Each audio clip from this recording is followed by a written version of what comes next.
Preparad el camino del Señor, enderezad sus sendas. Anunciad el mensaje de los 3 ángeles, he aquí, yo vengo pronto. Por tanto, también vosotros estad preparados. Entonces apareció la señal del Hijo del Hombre en el cielo, los sepulcros se abren y muchos de los que duermen en el polvo de la tierra serán despertados. Cuando la bendición es pronunciada se oye un inmenso grito de victoria.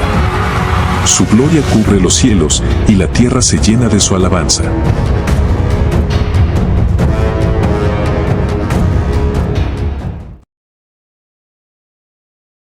Hermanos, queridos amigos, hoy vamos a analizar una temática muy importante. Vamos a analizar lo que Jesucristo dijo acerca de la abominación desoladora en el lugar donde no debe estar.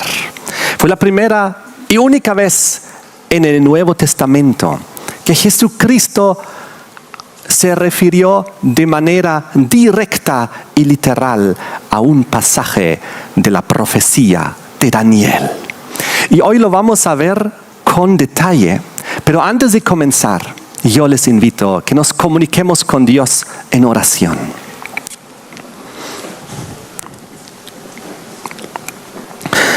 Padre nuestro que estás en el cielo, te damos gracias por la posibilidad de estar aquí juntos para estudiar tu palabra, tus sagradas escrituras, las profecías que tú has puesto ahí para conocer el pasado, el presente y el futuro.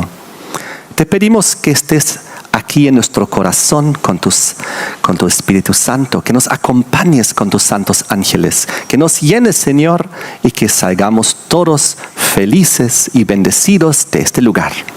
Te damos gracias en el nombre de Jesús. Amén.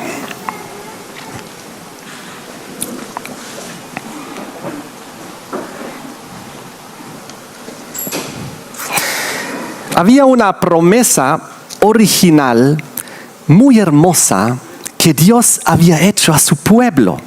Era la promesa de Canaán, de la tierra prometida, donde fluye leche y miel.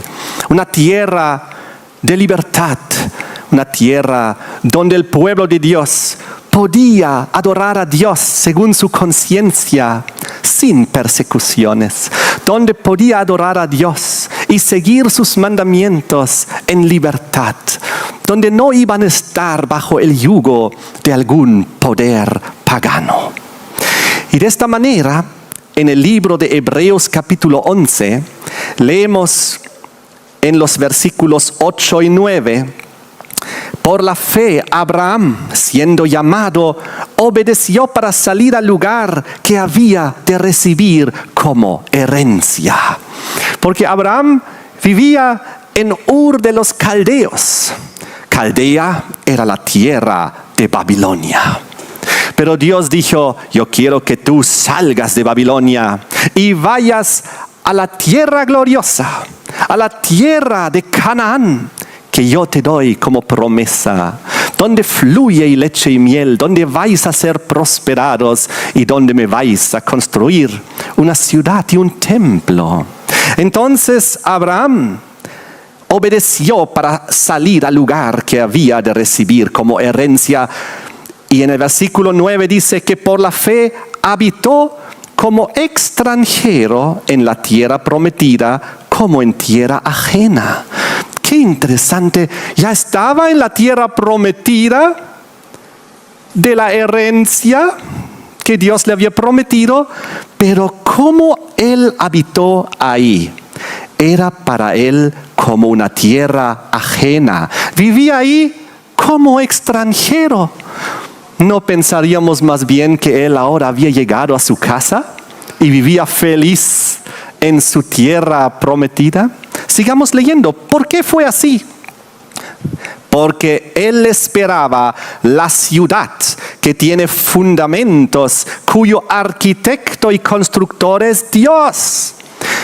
Abraham estaba esperando una ciudad celestial, divina, construida por Dios, la que Apocalipsis llama la Jerusalén celestial. Entonces, aunque él ya estaba en Canaán, Aunque luego el pueblo iba a levantar la ciudad de Jerusalén y el templo, aún así ellos no estaban en la tierra prometida de destino final, que es la Jerusalén celestial, la Canaán celestial. Miren cómo sigue el versículo 13. Conforme a la fe murieron todos estos sin haber recibido lo prometido, sino mirándolo de lejos, creyéndolo, saludándolo y confesando que eran extranjeros y peregrinos sobre la tierra. A pesar de que estuvieron en Canaán terrenal, en la tierra prometida, aún así extranjeros, peregrinos, y no sintieron que eso era su hogar verdadero y final. Porque siguieron aquí en la tierra. Recordamos que Babilonia, de donde Abraham salió, era una tierra donde reinaba el paganismo, la idolatría, veneración de hombres, astrología. Ahí reinaba el día del sol como día de descanso. Muchas imágenes. Dios quería apartar a Abraham y su descendencia para que su pueblo, que guarde sus mandamientos y que tenga la verdadera adoración, esté en un lugar separado. Separado del mundo, separado de Babilonia. Pero recuerden lo que pasó. Por cuestiones de la historia, volvieron a un lugar que se llamaba Egipto. Ya estaban en Canaán, pero fueron a Egipto. Primero estuvieron ahí el pueblo de Dios 30 años y prosperaban y eran muy queridos, pero entonces el faraón los puso bajo esclavitud. Se multiplicaron, llegaron a ser millones y entonces estaban bajo el yugo del faraón. La Biblia dice que estuvieron en total 430 años ahí. Primero estuvieron 30 años felices, pero luego, eso lo pueden leer en Génesis 15, versículo 13. Pero luego estuvieron otros 400 años en esclavitud y bajo opresión del faraón. Y en total su estadía en Egipto eran 430 años. Como dice en Éxodo 12, versículo 40 y 41. Pero Dios tenía una promesa para ellos. Vuelvan a Canaán.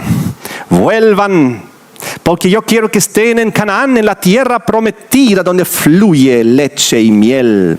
Donde ustedes sin persecución y sin esclavitud puedan vivir y seguir a Dios. Así que Dios permitió que Moisés intervenga, vinieron las 10 plagas sobre Egipto y el pueblo volvió finalmente, después de los 430 años, al lugar que Dios les había prometido, Canaán, Canaán terrenal. Ellos ahí levantaron un santuario, un templo hermoso, bello, y ahí adoraban a Dios.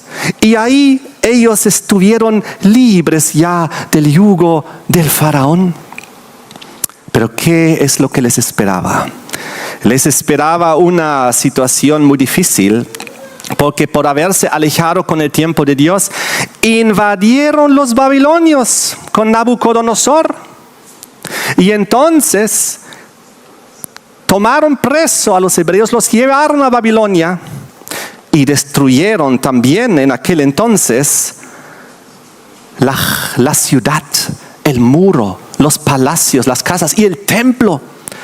Era terrible para el pueblo hebreo. Fueron llevados a Babilonia. Pero Dios volvió a cumplir su promesa. Ustedes no deben estar en Babilonia. No debían haber estado tampoco en Egipto.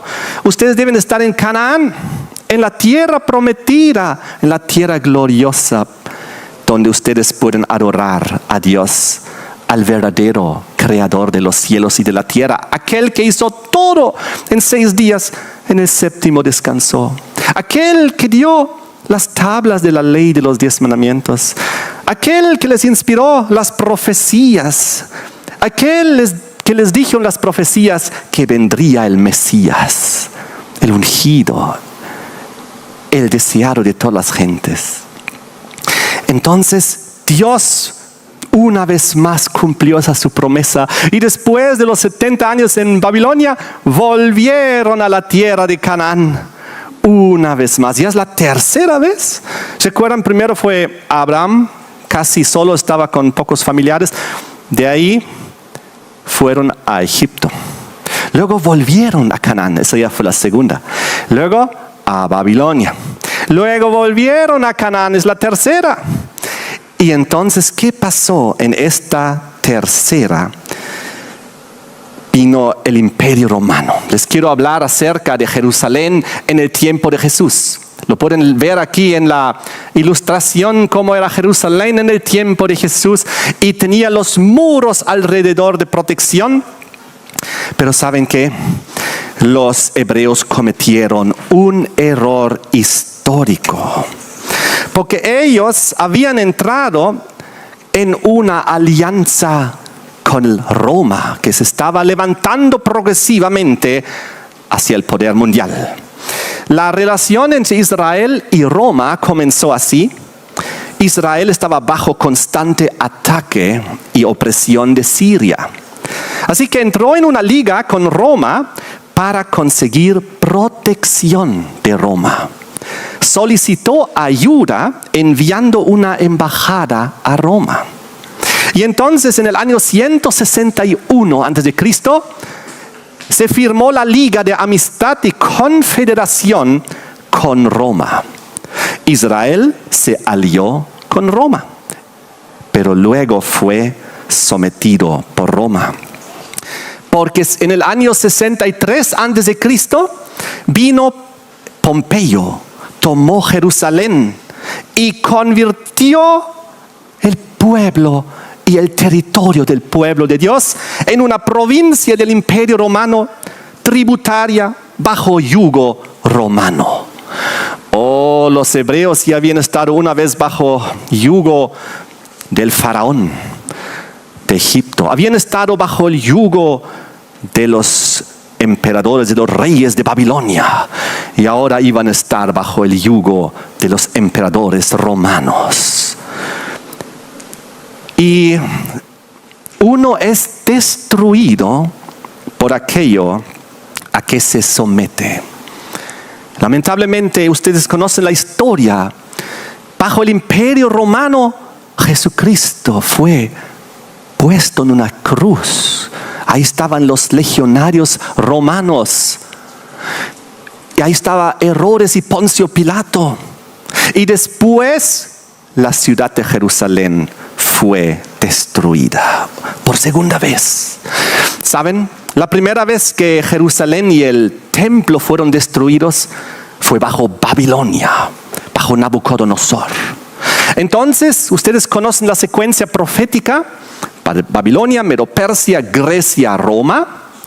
Bajo Medo-Persia y bajo Grecia, los israelitas estuvieron bastante tranquilos, tuvieron nomás bastante buena relación con esos imperios. Ellos no destruyeron su templo, más al contrario.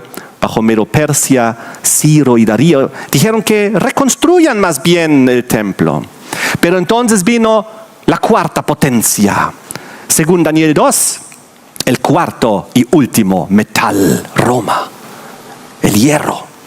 Y según Daniel 7, la cuarta y última bestia, la terrible y espantosa, que quebranta y destruye todo con sus dientes de hierro. Vino Roma, el Imperio Romano. ¿Y qué hizo Roma? Roma en el año 70 volvió a destruir Jerusalén. Y por eso Roma en el Nuevo Testamento es conocido como Babilonia.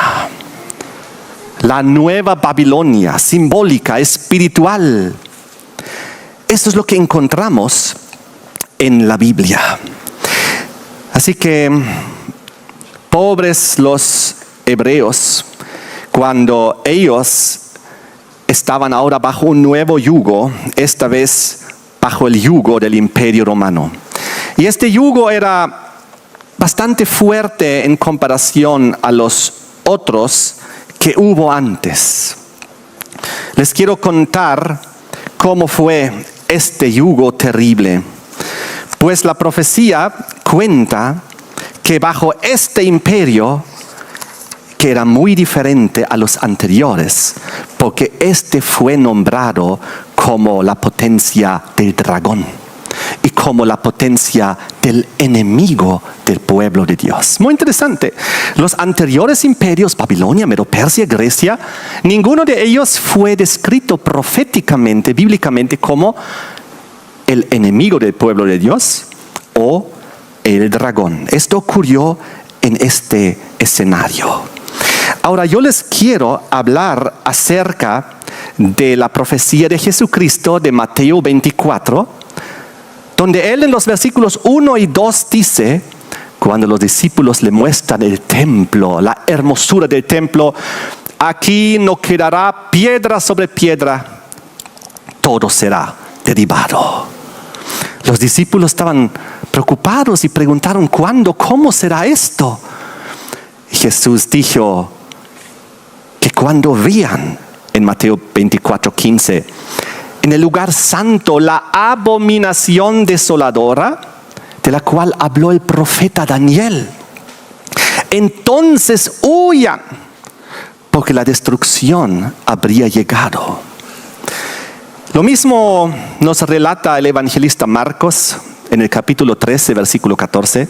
Cuando veáis, es decir, una señal visible, evidente, donde uno no puede equivocarse ni confundirse, la abominación desoladora puesta donde no debe estar. Oh, qué interesante. Jesús menciona esta abominación desoladora que mencionó el profeta Daniel, por si acaso en Daniel capítulo 9, ahora lo vamos a ver. Pero ahora añade el conocimiento, cuando vean esta abominación desoladora puesta donde no debe estar porque no pertenece ahí, entonces huyan. Lucas lo describe así también en el capítulo 19, 43 y 44. Tus enemigos te rodearán, te sitiarán, no dejarán en ti piedra sobre piedra. Qué terrible. En el capítulo 21 de Lucas, los versículos 20 al 22, nuevamente, cuando veáis a Jerusalén, y ahora la cuestión se vuelva más clara, más comprensible, más luz. Cuando veáis a Jerusalén rodeada de ejércitos, sabed que su destrucción ha llegado. Entonces huyan, váyanse. La abominación desoladora, representación de los ejércitos enemigos rodeando Jerusalén y trayendo su destrucción, estando en el lugar santo donde no deben estar. Huyan, váyanse. Entonces vendrá la destrucción y el pasaje descrito por Jesucristo justamente en el libro de Daniel, capítulo 9, al cual Jesús hace cada vez la relación. Daniel 9, 26 y 27, donde la profecía dice, en el versículo 25 nos habló acerca de la reconstrucción de la ciudad de Jerusalén y que iba a llegar el Mesías príncipe. Ambos detalles habían ocurrido, la ciudad había sido reconstruida y Jesús ahora caminaba en ella. Pero luego viene la profecía del versículo 26. Después de las 62 semanas, número 1, se quitará la vida al Mesías, mas no por sí, porque Jesús iba a ser matado, asesinado ya en la cruz, aunque Él obviamente voluntariamente por nuestros pecados y para darnos el perdón ofreció su vida. De todas maneras se quitará la vida al Mesías, mas no por sí, y el pueblo de un príncipe que ha de venir destruirá la ciudad y el santuario. Jesús conocía la profecía. A esto se refería cuando Él decía, cuando vean la abominación desoladora de la cual habló Daniel, Los ejércitos enemigos rodearán, cercarán la ciudad. Entonces su destrucción ha llegado y no quedará piedra sobre piedra. Huyan. En ese contexto es importante reconocer que este príncipe que habría de venir, que iba a destruir la ciudad y el santuario, es el príncipe de Roma, del imperio romano, pagano. En el capítulo 11 de Daniel habla un poquito más acerca de esta potencia que vendría y lo que haría. Dice en Daniel 11, el versículo 16, el que vendrá, hablando de este príncipe que vendría y que destruirá la ciudad, el que vendrá, contra él hará su voluntad y no habrá quien se le pueda enfrentar, y estará en la tierra gloriosa, la cual será consumida en su poder. Porque cuando vino Roma a la tierra gloriosa, donde no debe estar, Roma vino a invadir. Miren la gran diferencia con los problemas que tuvo Jerusalén antes. Abraham había salido de Canaán, había salido de Babilonia, ido a Canaán, pero había luego salido a Egipto. Luego estuvieron presos, pero volvieron ellos a Canaán. Los egipcios no invadieron Canaán, pero los romanos sí lo hicieron. Estuvieron ahí donde no debieran estar. Un poquito más allá, nos habla también en Daniel 11, si ustedes quieren leer, en los versículos 20 al 22, van a leer un poquito más acerca de los detalles del momento cuando Jesucristo estaba ahí, en su nacimiento, en su muerte también. De todas maneras, este poder también es presentado en Daniel capítulo 8, el versículo 9. Roma. Daniel 8, versículo 9, en esta profecía, cuando dice que en el versículo 9, de uno de ellos salió un cuerno pequeño. ¿Recuerdan el cuerno pequeño? Que nosotros entendemos proféticamente como Roma, que creció mucho al sur, al oriente y a la tierra gloriosa. Roma, que vino, hizo una conquista horizontal cuando tomó el poder del mundo al sur, porque Roma conquistó Egipto, al oriente, porque Roma conquistó Siria, y a la tierra gloriosa, porque Roma ocupó y tomó Israel, Jerusalén, Judea, y lo hizo una provincia. Todo esto es lo que pasó. Entonces llegó la terrible, finalmente, destrucción de Jerusalén en el año 70. Ocurre que 4 años antes, en el año 66, vinieron las tropas de Cestio Galo, un general romano, rodeó, sitió la ciudad, pero repentinamente se fue. Y eso fue reconocido como la señal de los cristianos, que reconocieron, esto es la señal, ahora debemos huir porque la ciudad estaba rodeada y ahora se fueron, tenemos que irnos rápido, porque 4 años después vino la terrible destrucción de Jerusalén, esta vez bajo el general Tito. Y entonces, cuando ellos llegaron y destruyeron a Jerusalén, destruyeron el templo. Y la destrucción era tan terrible porque era justamente una gran fiesta que celebraban los judíos. Había como 1 millón de personas en la ciudad y como 1 millón de personas también casi murieron. Era terrible porque ellos fueron matados cuando intentaban salir, fueron crucificados fuera de la ciudad. Muchos murieron de hambre. Era realmente una destrucción terrible cuando invadió Roma, el poder del dragón, el enemigo del pueblo de Dios. Es ahí donde dice la profecía en Daniel 21-24, de que de ahí ellos fueron llevados cautivos a todas las naciones.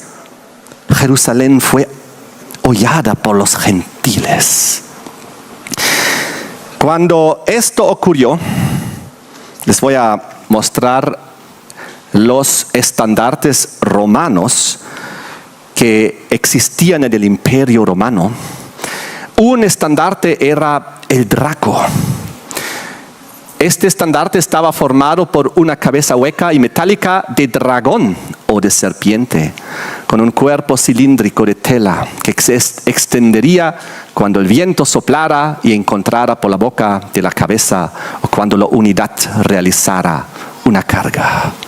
Uno de los estandartes romanos frente a los muros de Jerusalén era el dragón, porque Roma era considerada en la profecía bíblica la potencia del dragón. ¿Recuerdan las tres potencias anteriores, Babilonia, Medo-Persia y Grecia? Eran representados por un león, un oso y un leopardo. Pero la cuarta bestia, Roma, la terrible y espantosa, fue representado por una bestia terrible y espantosa que luego, 600 años después, San Juan en el Apocalipsis, capítulo 12, la identifica como el dragón. Roma identificado como la potencia del dragón. Miren aquí en Apocalipsis 12, versículo 3, donde habla de un gran dragón escarlata. En el versículo 4 dice que este dragón se paró frente a la mujer que estaba por dar a luz a fin de devorar a su hijo tan pronto como naciese. Jesús estaba por nacer, pero el dragón, que según el versículo 9 es obviamente un símbolo de Satanás y del diablo, era aquí un símbolo del imperio, de la potencia que utilizó el diablo en ese momento para llevar adelante sus planes, que en este caso era la destrucción de Jesús. Herodes y Poncio Pilato. En el mismo nacimiento de Jesús, dice aquí, el dragón se paró frente a la mujer que estaba para dar a luz a fin de devorar a su hijo tan pronto como naciese. Y cuando Jesús nació, Herodes quería matar a todos los niños para matar a Jesús más. De la región donde Jesús había nacido, la matanza de los niños. Saben, Herodes viene del término hordos y significa dragón rojo o dragón de fuego. Roma, la potencia del dragón, queriendo destruir a Jesucristo tan pronto como naciese. Pero ¿qué pasó? Dios triunfó. Versículo 5, ella dio a luz un hijo varón, Jesucristo nació, que regirá con vara de hierro a todas las naciones. Eso es un símbolo apocalíptico de Jesucristo que pueden encontrar si ustedes leen el Apocalipsis aplicado a Jesús. Y su hijo fue arrebatado para Dios y para su trono. Esto es finalmente cuando Jesús muere en la cruz del Calvario, ya bajo órdenes de otro Herodes, otro dragón de fuego, dragón rojo. Y luego Jesús resucita, asciende al cielo y hoy es nuestro sumo sacerdote en el santuario celestial y pronto va a regresar como nuestro Rey de Reyes y Señor de Señores.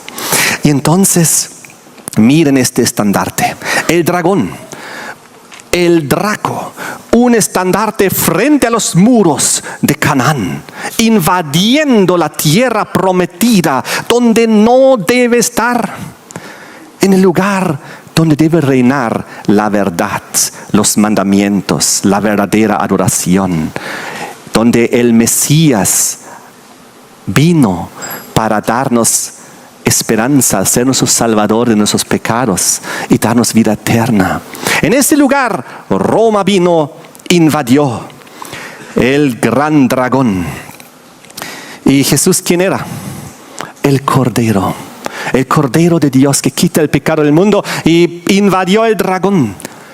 Otro estandarte del ejército romano son los estandartes también de los astros y del dios Sol. Aquí ven en esta ilustración un signifer, era un portaestandarte del ejército romano que portaba un signum, un estandarte. A veces representaban imágenes o animales. También podían tener asociaciones simbólicas o incluso religiosas, especialmente con el dios del sol, el sol invictus.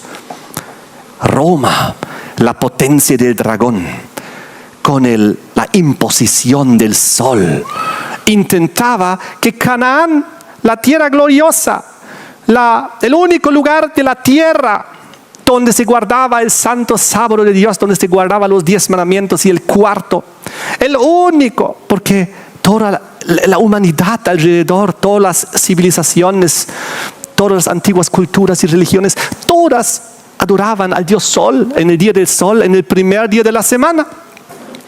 Pero querían invadir y destruir ese lugar.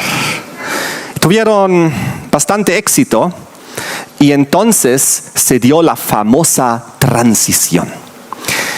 Ustedes saben que justo cuando vino Jesucristo, hubo la transición del Israel literal, del antiguo pacto, que esperaban al Mesías, hacia el Israel simbólico, espiritual, del nuevo pacto, del Nuevo Testamento, cuando ya aceptaron al Mesías.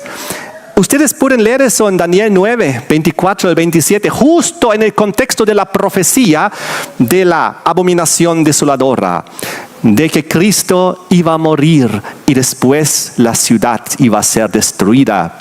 En ese contexto nos habla de que también el pacto antiguo iba a cesar. Y entonces, en el versículo 25 al 27, y entonces que cesaría el sacrificio y la ofrenda, pero que el Señor confirmaría el pacto con muchos. Eso es la transición del pacto antiguo al pacto nuevo, del Israel literal al Israel espiritual. ¿Recuerdan cuando Jesús dijo en Mateo 23, 37 y 38, Jerusalén, Jerusalén, vuestra casa os es dejada desierta? Porque Jesús sabía, se iba a dar ahora la famosa transición histórica, profética. La casa iba a quedar desierta, la gloria que estaba ahí, porque la gloria era Jesucristo. Al haber sido rechazado por el pueblo, se retiró esa gloria. Entonces el pueblo que no aceptó al Mesías y a Jesucristo como su Mesías, siguieron en rituales religiosos, pero sin la esencia que es Jesucristo, porque lo habían rechazado. ¡Qué tragedia! Los judíos habían dicho, aquellos que rechazaron al Mesías, Mateo 27, 25, su sangre sea sobre nosotros y sobre nuestros hijos. Y eso es lo que ocurrió en la terrible destrucción de Jerusalén. Eso es lo que pasó ahí. Se cumplió la maldición que habían traído sobre sí mismos, pero ni un cristiano murió, ni uno, porque ellos habían huido, habían hecho caso a la palabra de advertencia y amonestación de Jesucristo. Jesús había dicho en Mateo 21, del 41 al 44, otros labradores vendrán, el reino será quitado de vosotros, del pueblo hebreo de la época, y será dado a gente que sí produzca el fruto de ellos. La transición del Israel literal al Israel espiritual. Dios lo había descrito así en Jeremías 18, 1 al 4, en la simbología de las 2 vasijas. Dios hizo una hermosa vasija de barro en sus manos como el alfarero, pero se echó a perder en sus manos. Aunque todo intentó, pero este pueblo ya como institución, como nación, ya no era funcionable. Y dice la profecía que volvió a ser otra vasija con el mismo barro. Eso es la transición que la profecía y la historia nos muestran. Apocalipsis 12, 1 al 5 lo describe también a través de la simbología de la mujer con las 12 estrellas. Apocalipsis 12, 1, apareció en el cielo una gran señal, una mujer vestida de sol, con la luna debajo de sus pies, sobre su cabeza una corona de 12 estrellas. Y entonces es una mujer pura, refleja la luz de la verdad, de la verdadera adoración. Y en la Biblia, en la profecía, una mujer es símbolo de la iglesia, del pueblo de Dios.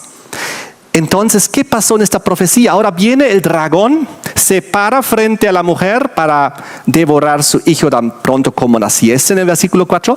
Versículo 5, Jesús resucita y va al cielo. Y en el versículo 6 ya nos dice que la mujer huye al desierto, donde tiene lugar preparado por Dios para que ahí la sustenten por 1260 días. Aquí tenemos la transición de la mujer del pueblo hebreo al pueblo cristiano. Recuerdan que todos los primitivos, la iglesia primitiva, consistía solamente en judíos que habían aceptado a Jesucristo como su Mesías. Y recién después de 3 años y medio, donde todavía la predicación era exclusiva para el pueblo de Dios, en la antigüedad, hasta el año 34. Ahí recién, cuando se confirmó el pacto con muchos, el evangelio fue afuera a los gentiles. Y ahí se sumaron los que iban a ser salvos de los gentiles. Y se añadieron y siguieron a lo que se llamó ya primitivamente el cristianismo, porque siguieron a un hombre que se llamaba el Cristo, el Mesías, el ungido. Son sinónimos en diferentes idiomas. Entonces, el judaísmo verdadero con el cual Cristo confirmó el pacto llegó a ser el cristianismo verdadero y original, que solo consistía de judíos que habían aceptado a Jesucristo, como todos los apóstoles, los discípulos, los primeros miles que se convirtieron, varios sacerdotes y los que se unieron. Eso es algo impresionante. Pero luego vinieron para evangelizar ellos a los gentiles y comenzaron a aceptar esta misma verdad y aceptar al Mesías. Y hoy en día, obviamente, esta historia casi se ha olvidado, lo que les estoy contando. Esas 12 estrellas que aquí menciona Apocalipsis 12 son símbolo primero de las 12 tribus de Israel y luego en la transición a los 12 apóstoles de la iglesia. Esta verdad podemos encontrar también en Apocalipsis 21. Si ustedes miran cómo está construida la Santa Jerusalén celestial y de qué está conformada.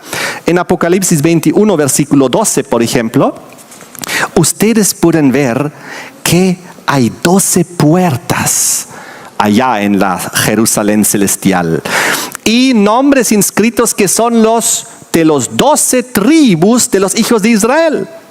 Pero un poquito más abajo, en el versículo 14, que el muro de la ciudad de la Santa Jerusalén tenía 12 cimientos y sobre ellos 12 nombres que son los 12 apóstoles del Cordero.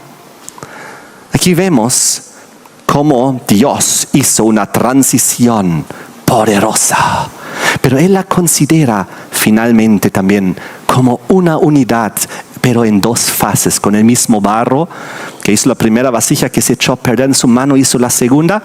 Y miren la historia, lo que significa que después del año 34, cuando se cumplieron las 70 semanas de Daniel 9, la profecía, cuando ya se cumplió aquella profecía, ese tiempo destinado al pueblo Israel hebreo, es ahí donde pasando ese año, pasando ese tiempo, nos encontramos ahora en la realidad de que todo lo que se refiere a Israel, a Jerusalén, es simbólico y espiritual. Y así lo entendieron también, obviamente, los discípulos, los apóstoles, los escritores de las profecías, todos. Solo que hoy en día no se entiende esto. Por eso tenemos que estudiar para no llegar a falsas conclusiones. Miren esto. En Apocalipsis, por ejemplo, cuando habla de Babilonia, sabemos que habla de Babilonia simbólica y espiritual. Porque cuando San Juan escribió el Apocalipsis, la antigua Babilonia ya estaba en ruinas, ya era un desierto, ya no vivía nadie ahí. Así que cuando Apocalipsis habla de Babilonia, se refiere a un concepto simbólico espiritual. Lo mismo cuando el Apocalipsis habla de Jerusalén. También habla en un sentido simbólico espiritual, aunque Jerusalén sí todavía existía en aquel entonces cuando él escribía. Pero para que nadie se equivoque, las 3 veces que Jerusalén aparece en el Apocalipsis, él describe primero en Apocalipsis 21, versículo 2, que es la nueva Jerusalén. No se refiere a la que él conocía en sus días. Y él se refiere a la nueva Jerusalén celestial. Luego en Apocalipsis 21:10 también habla de la Jerusalén celestial, y en el Apocalipsis 3:12 la Jerusalén celestial que desciende del cielo.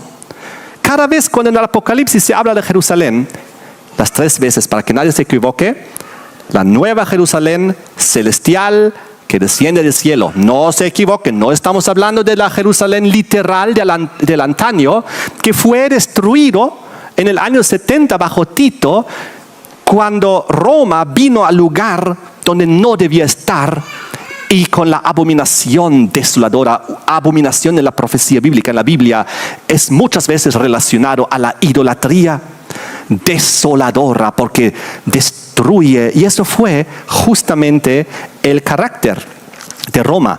Así que tenemos la transición hacia el Israel espiritual del Nuevo Testamento. El pacto fue confirmado con muchos. La iglesia primitiva era y consistía solamente de judíos al inicio, y luego se agregaron los gentiles que aceptaron al Mesías como su Salvador.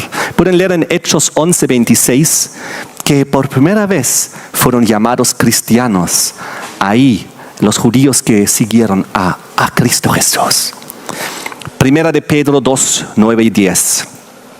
Vosotros, ahora habla a los gentiles, que en otro tiempo no erais pueblo, pero que ahora sois pueblo de Dios.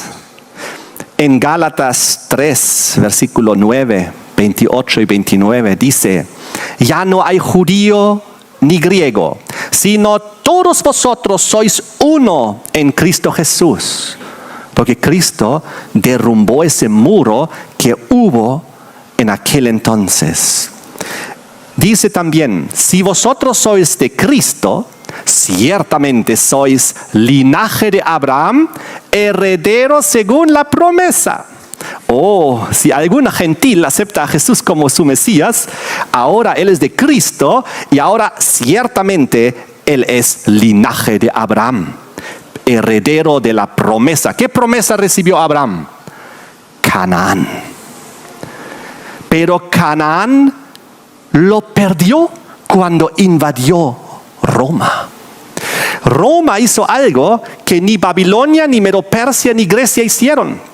Roma quitó a el pueblo de Dios su tierra prometida. Solo había una vez en la Biblia que encontramos que Dios había dado una tierra prometida. Y esa tierra prometida de Canaán, Roma se atrevió a arrebatárselo. Y le quitó y lo destruyó. Por eso Roma llegó a ser la nueva Babilonia. Entonces, miren lo que dice la Biblia. Romanos 9, 6 al 8. No todos los que descienden de Israel son israelitas. Ahora estamos hablando de sangre. Ni por ser descendientes de Abraham, es decir, literales, son todos hijos. No los que son hijos según la carne son hijos de Dios, sino ¿quién? Los que son hijos según la promesa son contados como descendientes. Puede aparecer ahí un judío de sangre literal, pero que no aceptó a Jesucristo. Y puedes estar tú ahí, que sí aceptaste a Jesucristo como tu Mesías. Tú sí eres heredero y descendiente de Abraham, mientras que el otro sin siquiera ya no sabe que no lo es en lo espiritual.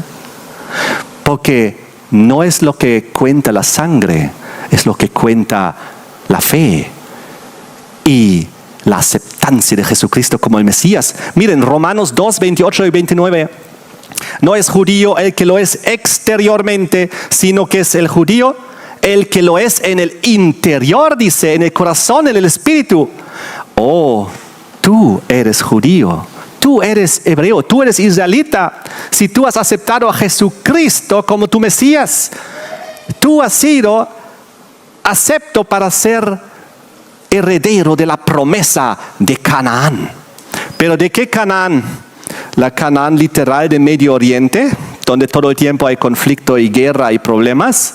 ¿Es esa la Canaán? No, la Biblia ya claramente hemos visto que cuando hablamos después del año 34, cuando se cumplió la profecía de Daniel 9, cuando ya se dio la transición de Israel literal a Israel espiritual, simbólica en el nuevo pacto, la segunda vasija, el pueblo cristiano. Entonces, cada vez cuando en la Biblia, en la profecía, habla de Israel, habla de judío, habla de tribu, habla de Jerusalén, habla de tierra gloriosa, ya no se refiere a lo literal. Esa es la clave de comprensión si queremos entender el Apocalipsis. Y lo que hoy en día casi muchos de nuestros queridos hermanos en muchas denominaciones aún no entienden y enfocan su mirada en Israel literal, en los judíos literales, y piensan que ahí se van a cumplir las cosas, cuando en realidad se van a cumplir en el pueblo cristiano. Miren aquí, Romanos 3, 29 y 30. Dios de judíos y de gentiles. Judíos porque fueron justificados por la fe a los circuncidados, pero gentiles que fueron justificados también por la fe a los incircuncidados. La justificación por la fe para todos aquellos que siguen al Mesías. Gálatas 6, 15 y 5, 6. En Cristo ni la circuncisión vale nada, ni la incircuncisión vale nada, sino una nueva criatura, la fe que obra por amor. Y en Efesios 2, 11 al 19, antes estábamos sin Cristo, alejados de la ciudadanía de Israel, ajenos a los pactos de la promesa, sin esperanza, sin Dios en el mundo, pero ahora en Cristo. Estamos hablando de los gentiles, qué interesante que aceptaron el Mesías. Ahora en Cristo estamos siendo cercanos por la sangre de Cristo, porque de ambos pueblos hizo uno solo, derribando la pared intermedia de separación, creando de los dos un solo cuerpo, un solo hombre. Ahora sois conciudadanos de los santos y miembros de la familia de Dios. Oh, qué poderoso. Entonces, ¿cómo sigue la historia? ¿Cómo sigue la historia? El Apocalipsis 12 nos revela que la mujer huyó por 1260 años, recuerden, Apocalipsis 12, versículo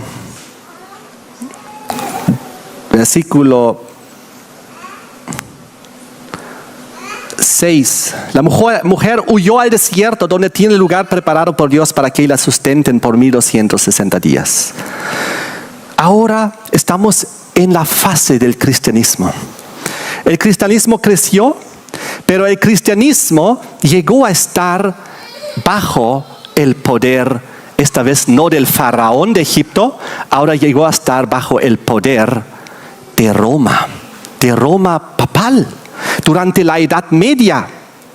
Y curiosamente, este lapso de tiempo aquí mencionado, que comenzó en 538 y nos llevó a 1798, era la fase donde la profecía nos menciona el actor de Francia en la profecía, pero porque fueron los francos bajo Clodoveo que en el año 508 primero se sometieron al obispo de Roma como primera de las 10 tribus bárbaras de Daniel 7, que dieron a disposición de Roma papal, del obispo de Roma, sus ejércitos. Y fue la primera nación católica romana en Europa. 30 años después, en 538, fueron arrancados los 3 cuernos que menciona Daniel, y el cuerno pequeño comenzó su soberanía papal en Europa. Y ahora, durante 1260 años, y tomando en cuenta los 30 anteriores, desde 508, los 1290 años, el pueblo estaba nuevamente bajo opresión. Esta vez no bajo la opresión del faraón de Egipto, esta vez bajo la opresión espiritual del obispo de Roma. Y se dieron las persecuciones medievales, las inquisiciones, y era terrible la situación.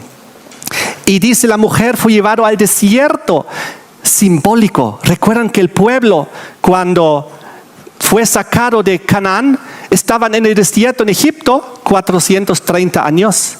Ahora están 430 años por 3, muy interesante, 1290 años, bajo la soberanía de Roma papal, nuevamente en la simbología en el desierto. Y ahí no se termina la simbología para los que conocen las profecías.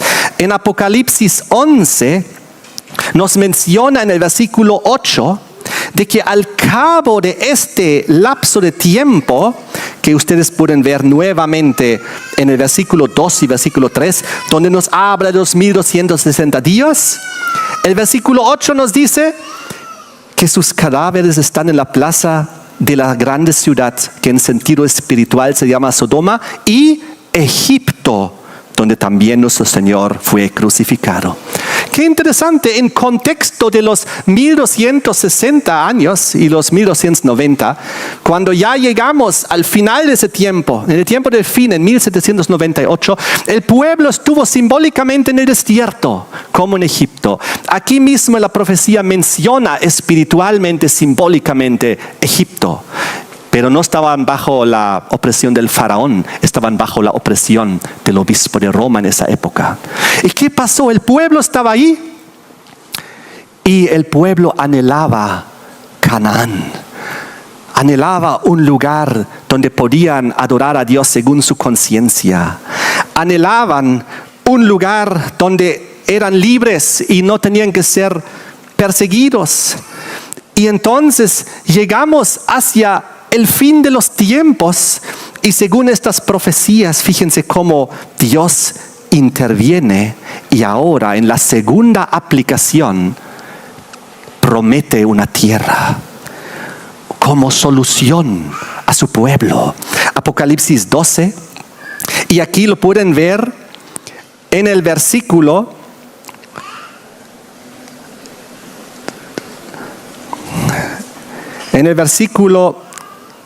16, después de que la mujer es perseguida, en el versículo 14, pero Dios la sustenta en el desierto por este lapso de tiempo. Versículo 16, pero la tierra ayudó a la mujer, pues la tierra abrió su boca y tragó el río que el dragón había echado de su boca. Oh, ¿quién ayudó a la mujer? La tierra. Nuevamente una tierra prometida que iba a ayudar a la mujer, donde la mujer iba a encontrar nuevamente refugio de la opresión, esta vez no del faraón, sino del obispo de Roma. Y esto es lo que se cumplió en Apocalipsis 13, el versículo 11. Después vi otra bestia que subía ¿de dónde? De la tierra, y tenía 2 cuernos semejantes a los de un cordero. La tierra de Canaán, la segunda tierra de Canaán simbólica. La Canaán espiritual y simbólica segunda. Miren cómo Dios lo describió en la antigua profecía de Daniel capítulo 11. En Daniel capítulo 11, justamente cuando nos menciona el tiempo del fin, en el versículo 40. Pero al cabo del tiempo, es decir, en el tiempo del fin, estamos en el contexto de 1798, cuando el rey del sur se levanta y en la simbología de la Revolución Francesa. Y luego nos dice en el versículo 41 que el rey del norte entrará en la tierra gloriosa. Qué interesante, en el contexto de 1798, en el contexto del tiempo del fin, el rey del norte, que si lo describimos bien y entendemos bien, es Roma papal, entra en la tierra gloriosa. ¿Cuál tierra gloriosa? Ya no estamos hablando de la tierra gloriosa de Canaán literal, ahora estamos hablando de la tierra gloriosa prometida por Dios, la tierra que iba a ayudar a la mujer. Por segunda vez Dios promete una tierra a su pueblo perseguido, y este lugar fueron los Estados Unidos, el país de la libertad religiosa, porque los Estados Unidos de Norteamérica fueron fundados por cristianos europeos perseguidos por su fe. Ellos inmigraron a Norteamérica para encontrar un lugar donde se respetaban sus creencias y donde existía la libertad religiosa. Les voy a leer unas citas de este libro histórico, Compendio de Historia Americana, donde dice que la primera nación que se estableció fue Francia, que en 1562 fundó en la Florida una colonia de hugonotes, que víctimas de las persecuciones se vieron obligados a refugiarse en el Nuevo Mundo. La región de Nueva Inglaterra comenzó a ser poblada regularmente en 1620 por los puritanos expatriados, quienes después de obtener la concesión de la Compañía de Londres, luego fueron a Estados Unidos. La guerra civil de Inglaterra. Pues a consecuencia de las persecuciones religiosas, miles de familias inglesas llegaron a ellas, a las colonias de Estados Unidos, donde se respetaban sus creencias. Las colonias de Nueva Inglaterra, formado por hombres y familias de trabajo inteligentes de gran moralidad, en el que privaban las ideas de democracia, gente de fuerte personalidad, que lo arriesgaba todo para salvar sus condiciones religiosas. Y ahí ellos trajeron lo que es la Constitución de Estados Unidos en 1787, cuando ahí se hizo una de las constituciones más liberales del mundo, trayendo justicia y libertad. Y la primera enmienda de la Constitución dice que el Congreso no hará ley alguna por la que adopte una religión como oficial del Estado o se prohíba practicarla libremente o que coarte la libertad de palabra o de imprenta o de derecho del pueblo para reunirse pacíficamente y para pedir al gobierno la reparación de agravios. Entonces, cuando se fundaron los Estados Unidos, el honorable Enrique Estabrook habló ante la Asociación de Abogados de Connecticut y dijo: en este gran continente que Dios había mantenido oculto en un pequeño mundo, aquí con un nuevo cielo y una nueva tierra donde habían pasado las cosas viejas, vino gente de muchas naciones, de diversas necesidades y credos variados, pero unidos de corazón, alma y espíritu por un mismo propósito, y edificó un altar a la libertad, el primero que se construyera jamás o que se pudiera construir, y lo llamó la Constitución de los Estados Unidos. Entonces, cuando ciertos grupos religiosos pidieron que el reconocimiento explícito del único Dios verdadero y de Jesucristo se incluyese en la Constitución, lo pedido fue negado. Y Thomas Jefferson escribió, al escribir acerca de este incidente: la inserción fue rechazada por una gran mayoría en prueba de que quería abarcar con el manto de su protección al judío y al gentil, al cristiano y al maometano, al hindú y al infiel de toda denominación. Libertad, una nación libre, de separación de iglesia y Estado. Así lo dijeron en 1874 la Comisión de Asuntos Judiciales de la Cámara de Representantes de Estados Unidos. Como este país había de ser patria de los oprimidos de todas las naciones de la tierra, fuesen cristianos o paganos, y comprendiendo plenamente los peligros que la unión entre la iglesia y el Estado había impuesto a tantas naciones del viejo mundo, con gran unanimidad acordaron que no convenía poner en la Constitución o en la forma del gobierno algo que pudiese interpretarse como refiriéndose a cualquier credo religioso o doctrina, para que haya libertad en los Estados Unidos.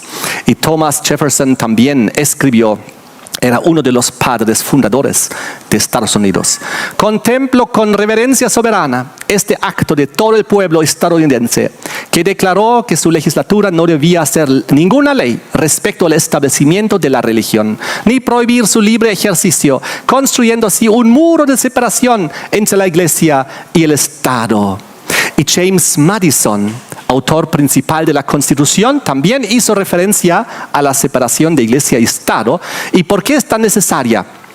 El propósito de la separación de iglesia y Estado es mantener para siempre alejadas de estas costas la lucha incesante que ha empapado el suelo de Europa con sangre durante siglos. Ellos levantaron una nación como un cordero, una nación en libertad religiosa, una nación, un nuevo simbólico Canaán terrenal, una nueva simbólica tierra gloriosa. Pero la profecía de Daniel 11 dice que también ahí el rey del norte iba a invadir, iba a venir, porque esta nación que comenzó como cordero símbolo de Jesucristo, del Mesías, finalmente, según Apocalipsis 13, hablaría como el dragón, porque nuevamente Roma vendrá y levantará su estandarte donde no debe estar. Ya se apropió de la antigua Canaán, ahora se quiere apropiar de la segunda Canaán terrenal, pero que nuevamente no es la última y la final, que nuevamente estamos también en este mundo como peregrinos y extranjeros esperando la Santa Jerusalén, la celestial. Aunque Estados Unidos fue una tierra bendecida donde fluía leche y miel, donde había prosperidad, donde había lo que se llamaba el sueño americano, para encontrar un lugar de libertad donde se respetaban tus creencias, donde nadie te perseguía, donde no estabas bajo el yugo ni del faraón, ni del rey de Babilonia, ni del obispo de Roma. Pero la profecía dice que también esta tierra será consumida en el poder de Roma. Y eso es lo que describe Apocalipsis 13. Y les quiero ir terminando el tema con algunas ilustraciones más. El paso más importante que se ha dado en la causa del progreso humano lo constituye la separación total y definitiva de iglesia y Estado. Miren lo que escribió John Milton: la iglesia es menos una religión que una tiranía sacerdotal armada con los despojos del poder civil de que se haya adueñada, tomando como pretexto la religión contra los preceptos del mismo Jesucristo. Así que cuando la religión toma control de la política y de los reyes y tiene acceso a sus ejércitos, se vuelve tiránica, se vuelve dictatorial. Pasa lo que pasó en Egipto, pasa lo que pasó en Babilonia, pasa lo que pasó bajo la soberanía papal en Europa durante la Edad Media y la Inquisición. Pero entonces vino América y fue llamada la Nueva Jerusalén. Qué interesante que ahí está USA al medio. Los puritanos. La Nueva Jerusalén fue un tema importante en la colonización puritana de Nueva Inglaterra en el siglo XVII. Los puritanos se inspiraron en los pasajes del Apocalipsis sobre la Nueva Jerusalén. Interpretaron que como un símbolo del nuevo mundo. Los puritanos se veían a sí mismos como los constructores de la Nueva Jerusalén en la tierra. Esta fue la idea fundamental para el nacionalismo estadounidense.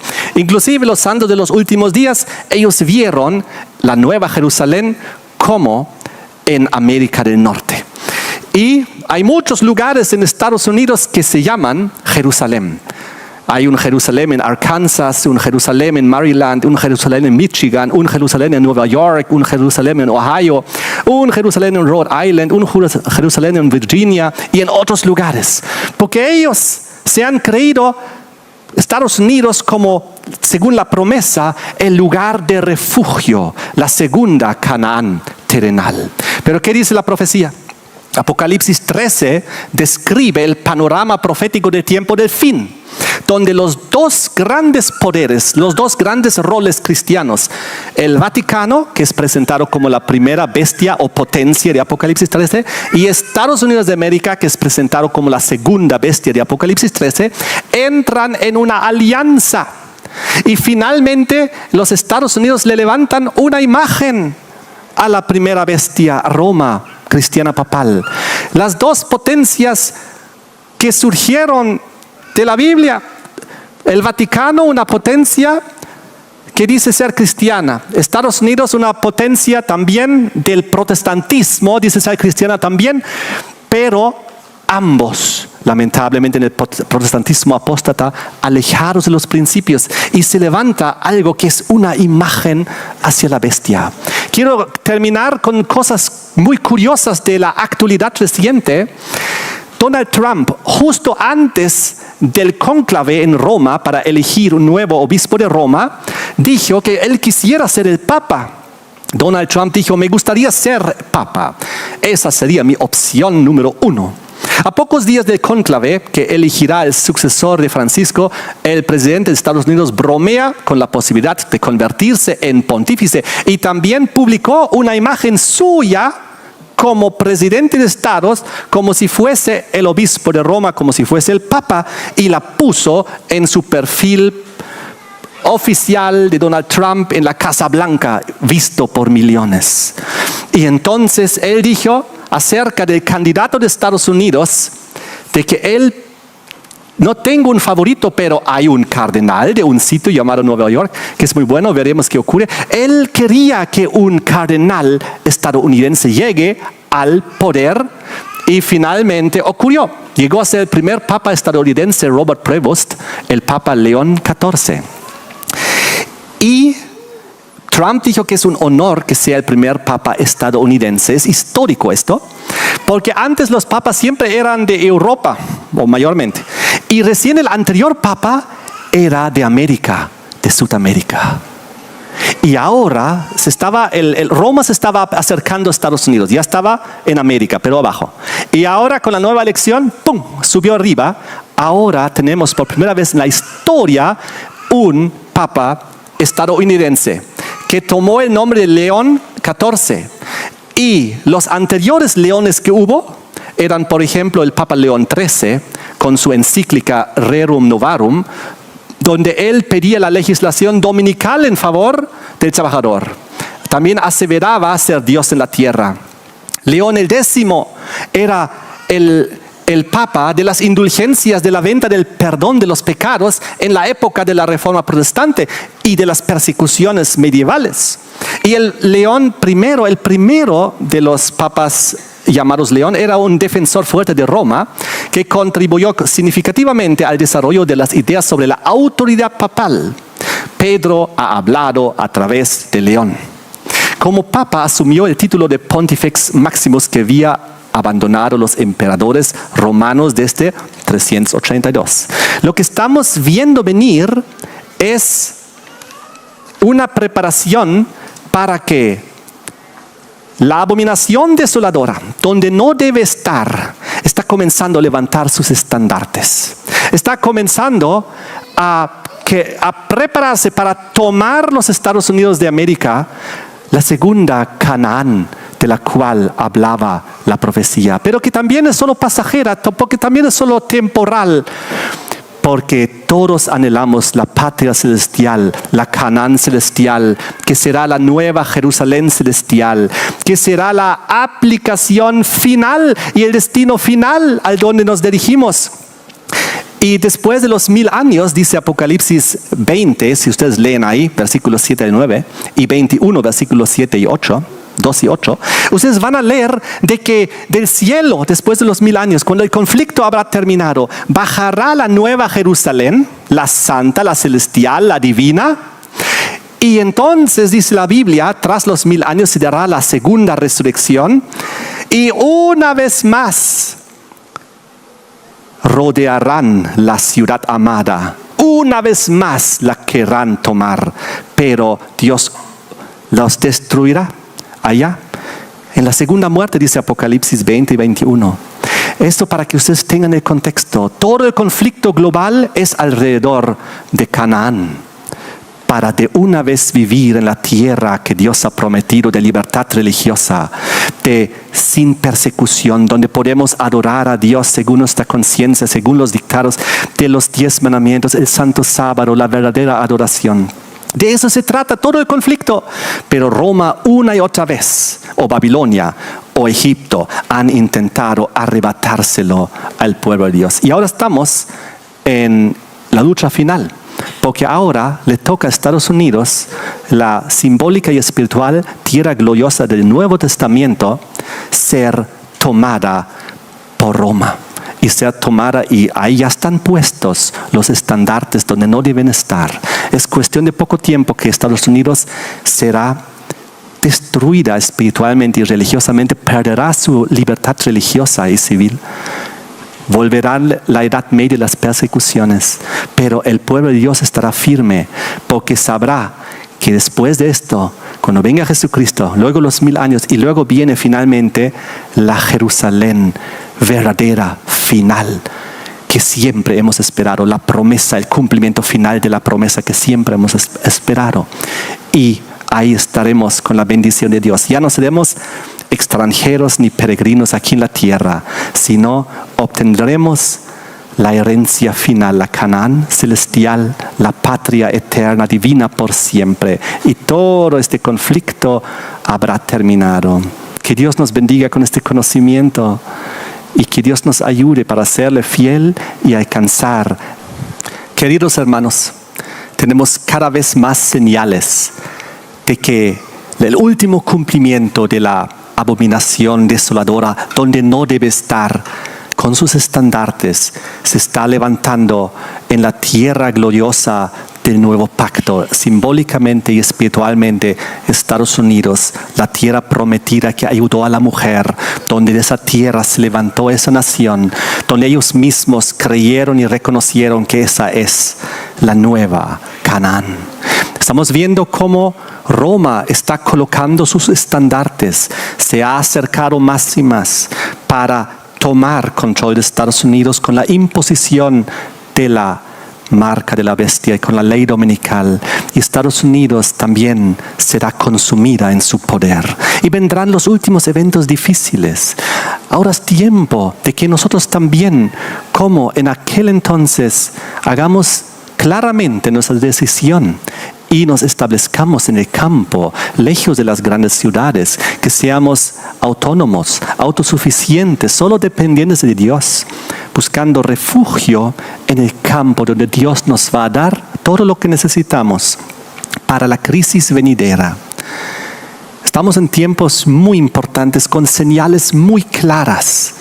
No sabemos cuánto tiempo nos queda para prepararnos, pero vemos cómo las señales de los estandartes de Roma se están colocando ya alrededor y en los Estados Unidos. Es cuestión de tiempo. Muy pronto el nuevo obispo de Roma hablará ante el Congreso de Estados Unidos. Será el primer obispo de los Estados Unidos de la historia que hablará ante el Congreso de los Estados Unidos. Estamos viendo eventos significativos, señales. Pienso que es tiempo para ir preparándonos, porque vienen tiempos difíciles en un cercano futuro de la imposición de la marca de la bestia, la ley religiosa muy mala, muy abusiva, que saldrá como fruto de la imagen de la bestia, que es la unificación de iglesia en Estado en los Estados Unidos. Y lo interesante es que en la imagen donde Donald Trump se presenta como el Papa, en una imagen que creo que es más que simplemente una coincidencia o una cosa graciosa o chistosa. Yo pienso que esto es muy significativo de que el mismo presidente de Estados Unidos se presente como el líder de la Iglesia Católica Romana, dando a entender que él personifica Iglesia y Estado. Pero, ¿qué religión? Catolicismo romano. Esta es una imagen literal de la bestia, en el sentido de que Estados Unidos se ha hecho una imagen de la bestia, que Roma papal, que el presidente se muestre de esta manera. Sabemos que aún no es la imagen de la bestia de la cual habla Apocalipsis 13, porque eso es la unificación de iglesia y Estado en los Estados Unidos, cuando la religión ya toma control sobre la política.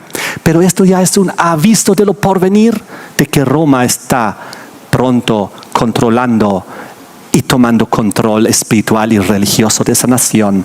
Y la abominación desoladora, una vez más, donde no debe estar, en la tierra gloriosa, que tuvo libertad religiosa y que luego la perderá y será consumida en el poder romano. Estamos en tiempos importantes, que Dios nos bendiga.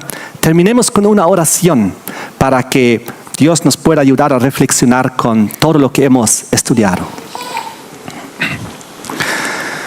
Padre nuestro que estás en el cielo, te damos gracias por las profecías, por las tipologías, por la repetición de la historia, por los elementos que tú nos das en la profecía para entender la historia. Vivimos en tiempos solemnes, vemos señales grandes al mismo tiempo. Sabemos que ya los estandartes de Roma se están colocando, los estandartes del dragón, porque finalmente el cordero dejará de hablar como cordero, sino hablará ya como un dragón.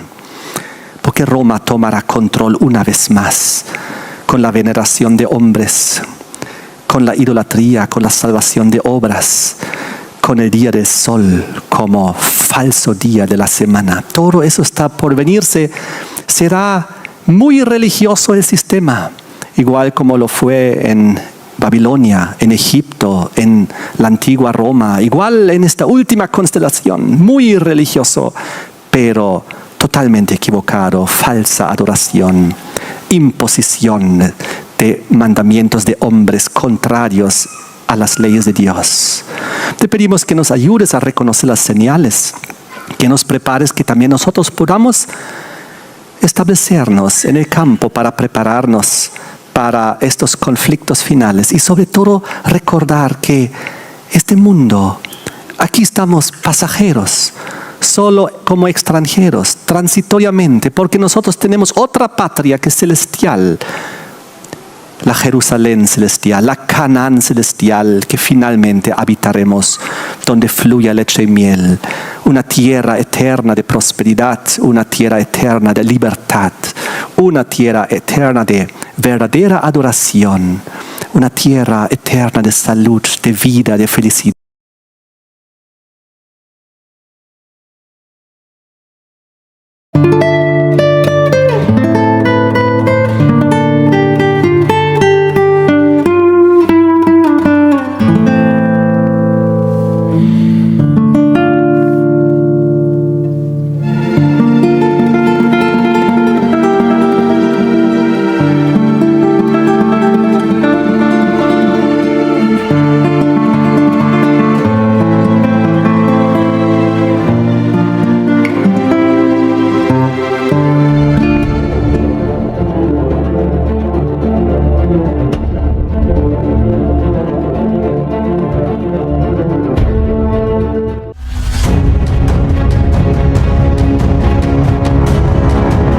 Representante de Cristo acá en la tierra, cuando la Biblia dice que Cristo dejó al Espíritu Santo, no dejó al Papa.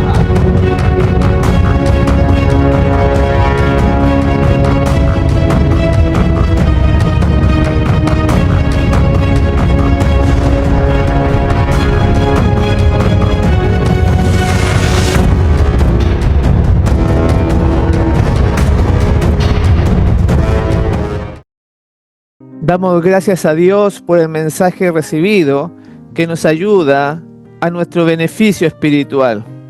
Continuaremos ahora con más escrituras para aquellos que deseen seguir en una comunión con el Señor. Y la palabra que traemos hoy dice así: de las oscilaciones de la tierra, la llamarada de los relámpagos y el fragor de los truenos, el Hijo de Dios llama a la vida a los santos dormidos. Dirige una mirada a las tumbas de los justos y levanta luego las manos al cielo. Exclama: despertaos, despertaos, despertaos los que dormís en el polvo y levantaos. Por toda la superficie de la tierra los muertos oirán esa voz, y los que la oigan vivirán, y toda la tierra repercutirá bajo las pisadas de la multitud extraordinaria de todas las naciones, tribus, lenguas y pueblos. De la prisión de la muerte sale revestida de gloria inmortal, gritando: ¿dónde está, muerte, tu aguijón? ¿Dónde, oh sepulcro, tu victoria? Y los justos vivos unen sus voces a las de los santos resucitados en prolongada y alegre aclamación de victoria. Todos salen de sus tumbas de igual estatura que cuando en ellas fueron depositados. Adán, que se encuentra entre la multitud resucitada, es de soberbia altura y formas majestuosas, de porte poco inferior al del Hijo de Dios. Presenta un contraste notable con los hombres de las generaciones posteriores. En este respecto, se nota la gran degeneración de la raza humana, pero todos se levantan con la lozanía y el vigor de eterna juventud. Al principio, el hombre fue creado a la semejanza de Dios, no solo en carácter, sino también en lo que se refiere a la forma y a la fisionomía. El pecado borró e hizo desaparecer casi por completo la imagen divina. Pero Cristo vino a restaurar lo que se había malogrado. Él transformará nuestros cuerpos viles y los hará semejantes a la imagen de su cuerpo glorioso. La forma mortal y corruptible, desprovista de gracia, manchada en otro tiempo por el pecado, se vuelve perfecta, hermosa e inmortal. Todas las imperfecciones y deformidades quedan en la tumba, reintegrados en su derecho al árbol de la vida, en él desde tanto tiempo perdido Edén. Los redimidos crecerán hasta alcanzar la estatura perfecta de la raza humana en su gloria primitiva. Las últimas señales de la maldición del pecado serán quitadas y los fieles discípulos de Cristo aparecerán en la hermosura de Jehová nuestro Dios, reflejando en espíritu, cuerpo y alma la imagen perfecta de su Señor. ¡Oh, maravillosa redención! Tan descrita y tan esperada, contemplada con anticipación febril, pero jamás enteramente comprendida. Los justos vivos son mudados en un momento, en un abrir de ojo. A la voz de Dios fueron glorificados, ahora son hechos inmortales y juntamente con los santos resucitados son arrebatados para recibir a Cristo su Señor en los aires. Los ángeles juntarán sus escogidos de los cuatro vientos, de un cabo del cielo al otro. Santos ángeles llevan niños a los brazos de sus madres, amigos a quienes la muerte tenía separados desde largo tiempo, se reúnen para no separarse más y con los cantos de alegría suben juntos a la ciudad de Dios. En cada lado del carro nebuloso hay alas y debajo de ellas ruedas vivientes. Y mientras el carro asciende, las ruedas gritan santo y las alas al moverse gritan santo. Y el cortejo de los ángeles exclama: santo, santo, santo es el Señor Dios, el Todopoderoso. Y los redimidos exclaman aleluya, mientras el carro se adelanta hacia la nueva Jerusalén. Antes de entrar en la ciudad de Dios, el Salvador confiere a sus discípulos los emblemas de la victoria y los cubre con las insignias de su dignidad real. Las huestes resplandecientes son dispuestas en forma de un cuadro hueco en derredor de su rey, cuya majestuosa estatura sobrepasa en mucho a la de los santos y de los ángeles, y cuyo rostro irradia amor benigno sobre ellos. De un cabo a otro de la innumerable hueste de los redimidos, toda mirada está fija en él, todo ojo contempla la gloria de aquel cuyo aspecto fue desfigurado más que el de cualquier hombre y su forma más que la de los hijos de Adán. Sobre la cabeza de los vencedores, Jesús coloca a su propia diestra la corona de gloria. Cada cual recibe una corona que lleva su propio nombre nuevo y la inspiración, santidad a Jehová. A todos se les pone en la mano la palma de la victoria y el arpa brillante. Luego que los ángeles que mandan dan la nota, todas las manos tocan con maestría las cuerdas de las arpas, produciendo dulce música en ricos y melodiosos acordes. Dicha indecible estremece todos los corazones y cada voz se eleva en alabanza de agradecimiento al que nos amó y nos ha lavado de nuestros pecados con su sangre y nos ha hecho reyes y sacerdotes para Dios y su Padre. A Él sea gloria e imperio para siempre jamás. Gloria al Señor. Delante de la multitud de los redimidos se encuentra la ciudad santa. Jesús abre ampliamente las puertas de perla y entran por ellas las naciones que guardaron la verdad. Allí contemplan el paraíso de Dios, el hogar de Adán en su inocencia. Luego se oye aquella voz más armoniosa que cualquier música que haya acariciado jamás el oído de los hombres y que dice: vuestro conflicto ha terminado. Venid, benditos de mi Padre, heredad el reino preparado para vosotros desde la fundación del mundo. Entonces se cumple la oración del Salvador por sus discípulos. Padre, aquellos que me has dado, quiero que donde yo estoy, ellos estén también conmigo. A aquellos a quienes rescató con su sangre, Cristo los presenta al Padre delante de su gloria irreprensibles con grande alegría, diciendo: heme aquí a mí y a los hijos que me diste, a los que me diste yo los guardé. Oh maravillas del amor redentor, qué dicha aquella cuando el Padre eterno, al ver a los redimidos, verá su imagen, ya desterrada la discordia del pecado y sus manchas quitadas, y a lo humano una vez más en armonía con lo divino.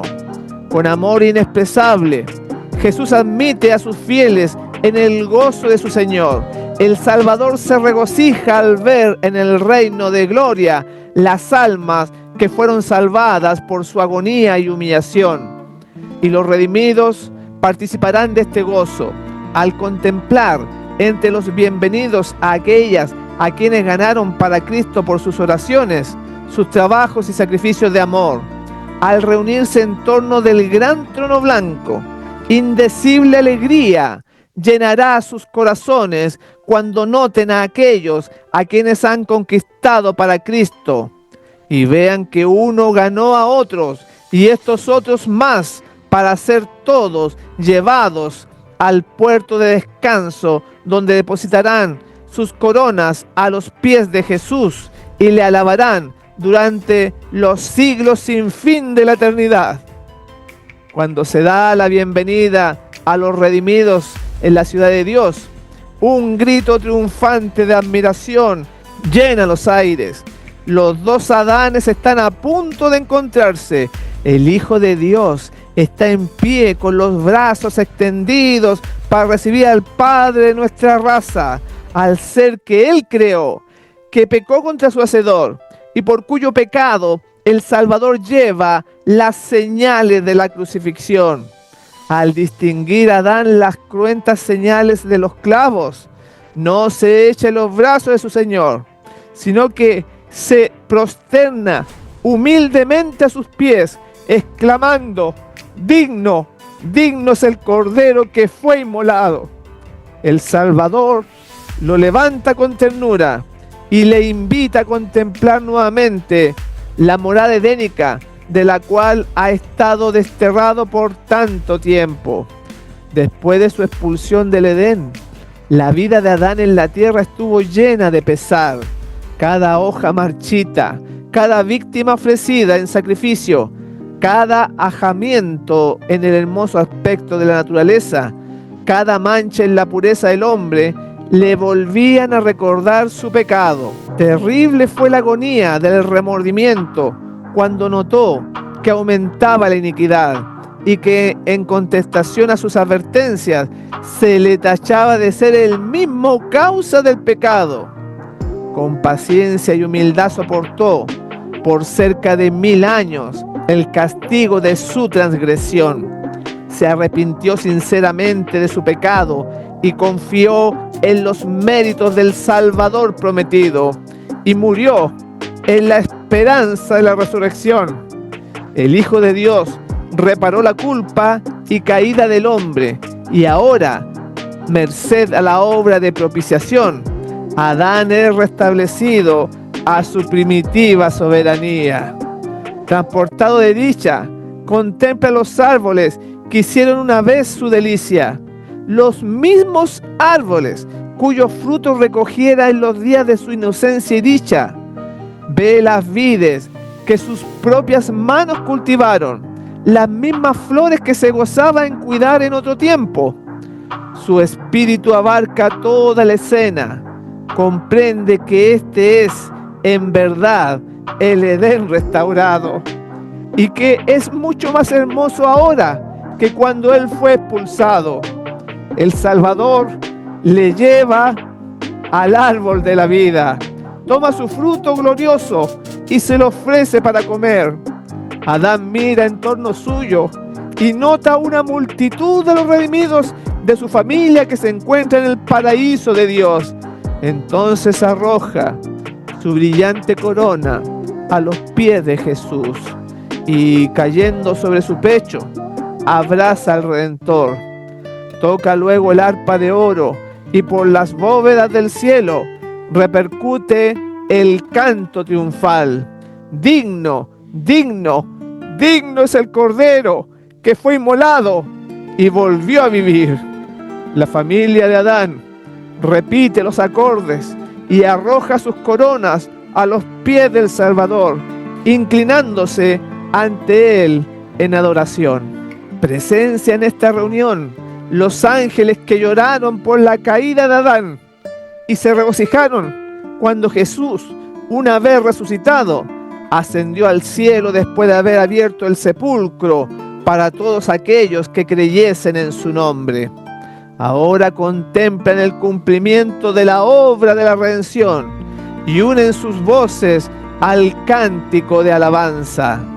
Delante del trono, sobre el mar de cristal, ese mar de vidrio que parece revuelto con fuego por lo mucho que resplandece con la gloria de Dios, se halla reunida la compañía de los que salieron victoriosos de la bestia y de su imagen y de su señal y del número de su nombre, con el Cordero en el monte Sión, teniendo las arpas de Dios. Están en pie los 144,000 que fueron redimidos de entre los hombres. Se oye una voz como el estruendo de muchas aguas y como el estruendo de un gran trueno, una voz de tañedores de arpas que tenían con sus arpas. Cantan un cántico nuevo delante del trono, un cántico que nadie podía aprender, sino aquellos 144,000.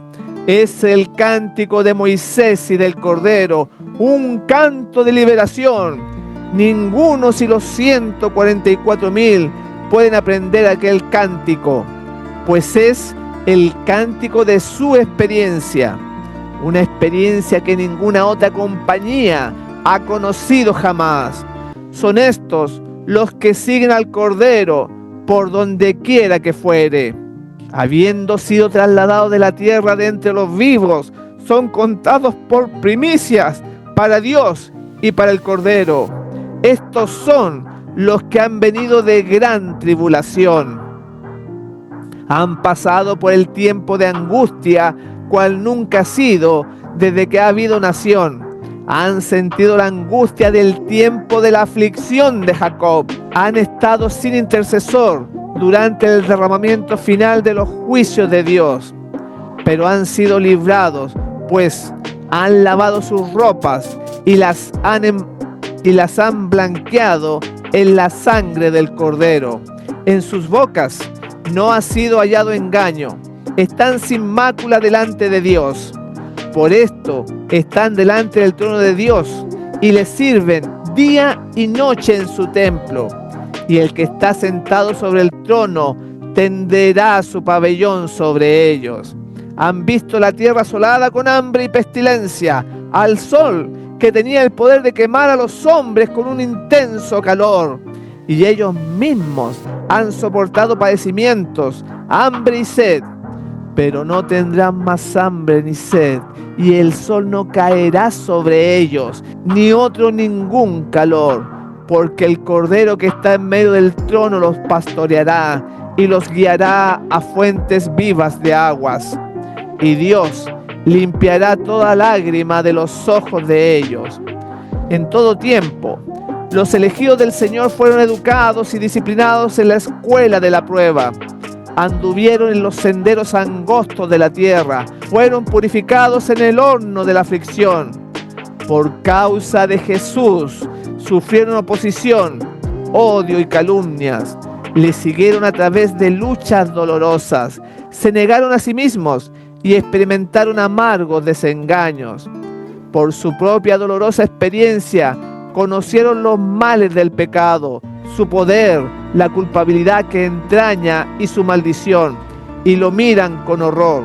al darse cuenta de la magnitud del sacrificio hecho para curarlo, se sienten humillados ante sí mismos y sus corazones se llenan de una gratitud y alabanza que no pueden apreciar los que nunca cayeron. Aman mucho porque se les ha perdonado mucho. Habiendo participado de los sufrimientos de Cristo, están en condición de participar de su gloria. Los herederos de Dios han venido de buhardillas, chozas, cárceles, cadalsos, montañas, desiertos, cuevas de la tierra y de las cavernas del mar. En la tierra fueron pobres, angustiados, maltratados. Millones bajaron a la tumba cargados de infamia, porque se negaron terminantemente a ceder a las pretensiones engañosas de Satanás. Los tribunales humanos los sentenciaron como a los más viles criminales, pero ahora Dios es el juez.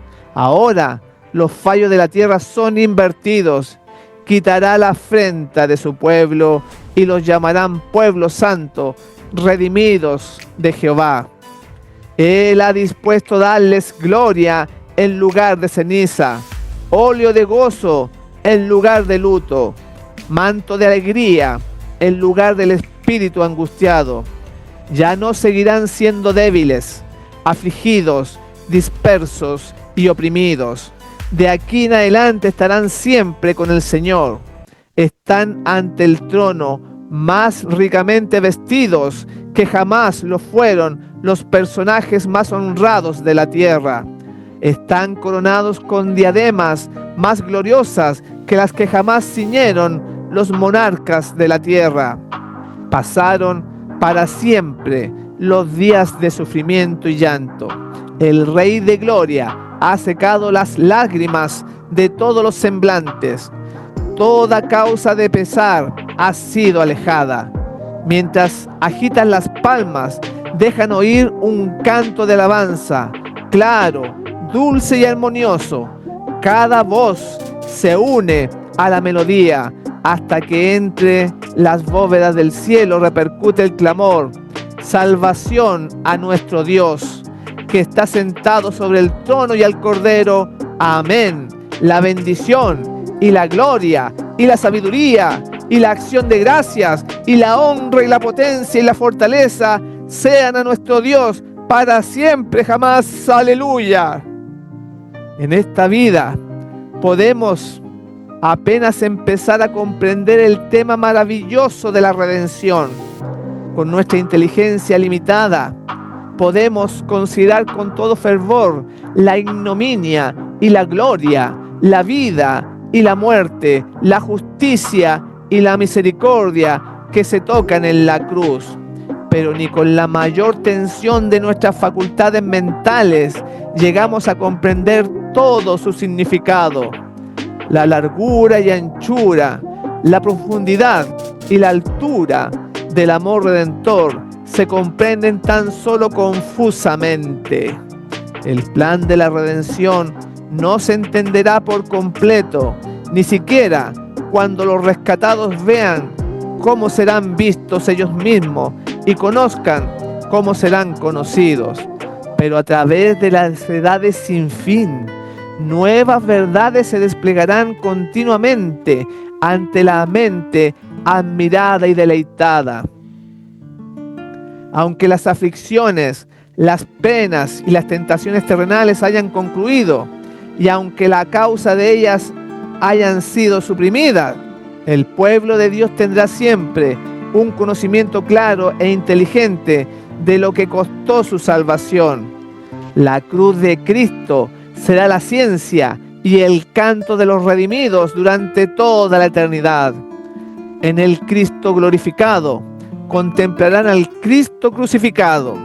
Nunca olvidarán que aquel cuyo poder creó los mundos innumerables y los sostiene a través de la inmensidad del espacio, el amado de Dios, la majestad del cielo, aquel a quien los querubines y los serafines resplandecientes se deleitan en adorar, que se humilló para elevar al hombre caído, que llevó la culpa y el oprobio del pecado y sintió el ocultamiento del rostro de su Padre, hasta que la maldición de un mundo perdido quebrantó su corazón y le arrancó la vida en la cruz del Calvario. El hecho de que el hacedor de todos los mundos, el árbitro de todos los destinos, dejase su gloria y se humillase por amor al hombre, despertará eternamente la admiración y adoración del universo. Cuando las naciones de los salvos miren a su Redentor y vean la gloria eterna del Padre brillar en su rostro, cuando contemplen su rostro, que es de la eternidad hasta la eternidad, y sepan que su reino no tendrá fin, entonces prorrumpirán en un cántico de júbilo. Digno, digno el Cordero que fue inmolado y nos ha redimido para Dios con su propia preciosísima sangre. El misterio de la cruz explica todos los demás misterios. A la luz que irradia del Calvario, los atributos de Dios que nos llenaban de temor respetuoso nos resultan hermosos y atractivos. Se ve que la misericordia, la compasión y el amor paternal se unen a la santidad, la justicia y el poder.